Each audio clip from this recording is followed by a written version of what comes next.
Carrie, mabuting nakaabot ka. Ngayong andito na tayo lahat, sinong gustong mauna mag-share ngayong gabi? Ikaw, Lucas.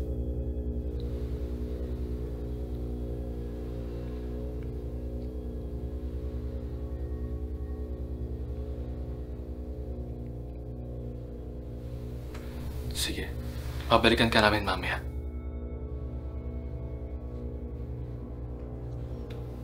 Ikaw, Grant. Kumusta ang progress mo? Okay naman. Alam nyo, nag-workout pa rin ako. 8 hours a day.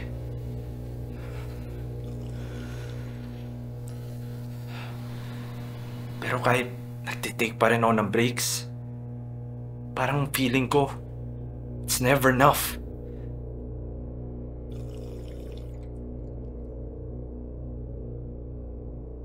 Kailangan ko talaga magpakalakas. Naiintindihan ka namin, Grant. Hindi madali ang iyong pinagdadaanan, pero tandaan mo na hindi lang ang iyong katawan ang kailangang palakasin, kundi ang iyong isipan. Pero, pausa yung progress mo. Bawas lang tayo sa puyat at workout, okay? Okay. Salamat, Grant. Laging tatandaan, maghihilom ang laman kapag ika'y nasugatan. Ikaw, Baste. How's your relationship with your stepfather?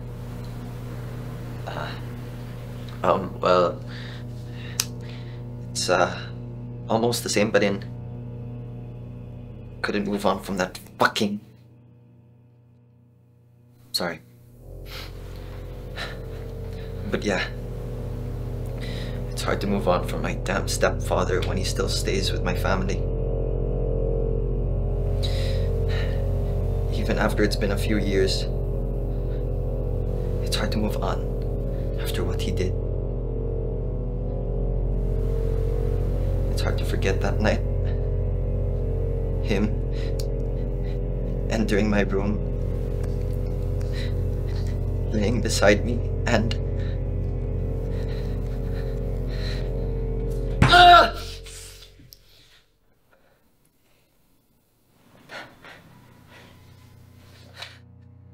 he held my thigh and then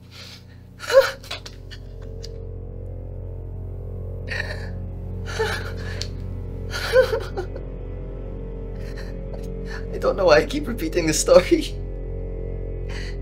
Maybe it's because his presence haunt me.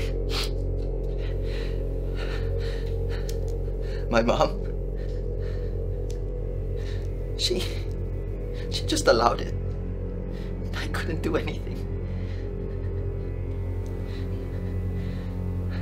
I should have just killed him. There were scissors right on my desk.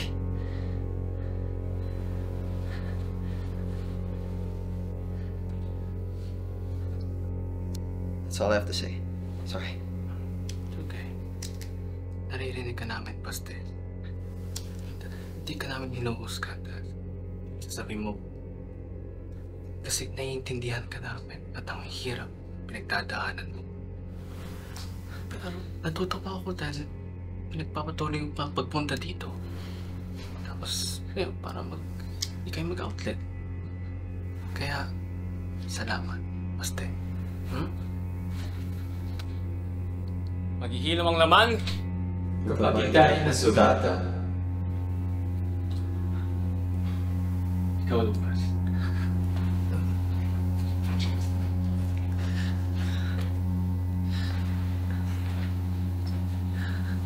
Kamusta ka na? Alam mo naman, kinakaya ko naman yung mga bagay-bagay na umalis at bumabalik sa utak ko. Lahat ng nangyari sa akin. Yun lang. Wala naman akong masabi. Lucas. Maghihilamang naman. Kapag ika'y nasugatan.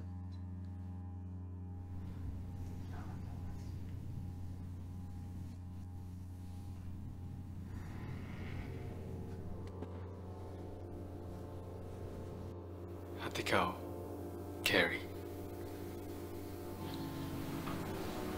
Kumusta ka naman?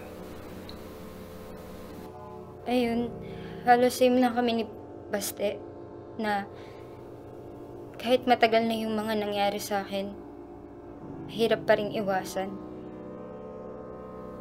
Parang nakadikit na siya sa buhay ko. Ever since may ginawa sa akin yung tito ko, parang nabubuhay na ako na nakakulong sa takot. At hanggang ngayon, parang di pa rin ako makalaya. Hindi ka ba nagsumbong sa mga magulang mo? Baka yun yung kulang. Hindi. Pinabayaan ako ng mga magulang ko. Kaya ayun, hanggang ngayon nandun pa rin ako nakatira sa tito ko. Siya nga yung nagpalakas sa akin eh.